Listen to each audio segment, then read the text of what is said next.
மோனிகாவிலிருந்து மும்தாஜ் வரை எல்லாரையும் பார்த்தாச்சு இந்த சமூகம் இல்லையா? மோனிகா அப்படின்னு சொல்லி அவங்க இஸ்லாத்தில் வந்து அவங்க நல்ல பேர், ஒரு பேர் ஞாபகம் இல்லை, ஒரு பேர் மாற்றிக்கிட்டாங்க, ரஹீமா மாற்றிட்டாங்க. மாஷா அல்லா. அவங்களுடைய அந்த நம்ம இவ்வளோ நாள் செஞ்ச தவறு அப்படின்னு உணர்ந்து திருந்திய அந்த பெண்களுக்கு உதாரணம் சகோதரி மும்தாஜ். கேட்கவே தேவையில்லை. சொல்லி அழுது அந்த அம்மா, நான் மரணித்த பிறகு என்னை இப்படிலாம் பார்க்காதீங்க. அது பதிவாயிட்டு என்ன பண்ற முடியும்? அவங்க எப்படியெல்லாம் இருக்கிறாங்க, எப்படியெல்லாம் நடிச்சாங்க, ஆடுறாங்க, அது வேற. அந்த வார்த்தை, அந்த எண்ணம் வருகிறது பாருங்க, அந்த உள்ளத்தின் பள்ளத்திலிருந்து வருகிறது. இவ்வளவு நாள் தவறு செய்து விட்டோம், தவறிலே மூழ்கி விட்டோம், ஹராமான காரியத்தில், ஹராமான வாழ்க்கையில், ஹராமான விதத்தில் நம்முடைய வாழ்க்கை பயணித்தது.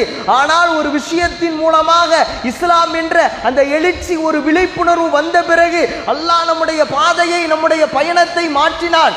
அதற்கு பிறகு அல்லாஹ்விடத்தில் அழுது வருந்தி திருந்தி தௌபா செய்ததற்கு பிறகு அதை விமர்சிக்கக்கூடிய அருகதை யாருக்கும் இல்லை, இஸ்லாம் கொடுக்கல. அப்படின்னா இவர்கள் இப்படி உணர்கிற பொழுது இந்த சகோதரியும் உணர்ந்து கொள்வாள். அப்படின்னா இதுவெல்லாம் இந்த வாழும் காலங்களே நமக்கு ஒரு விழிப்புணர்வாக இருக்கிறதா இல்லையா? அந்நிய நபர்களோடு சகஜமாக பேசி பழகுதல்,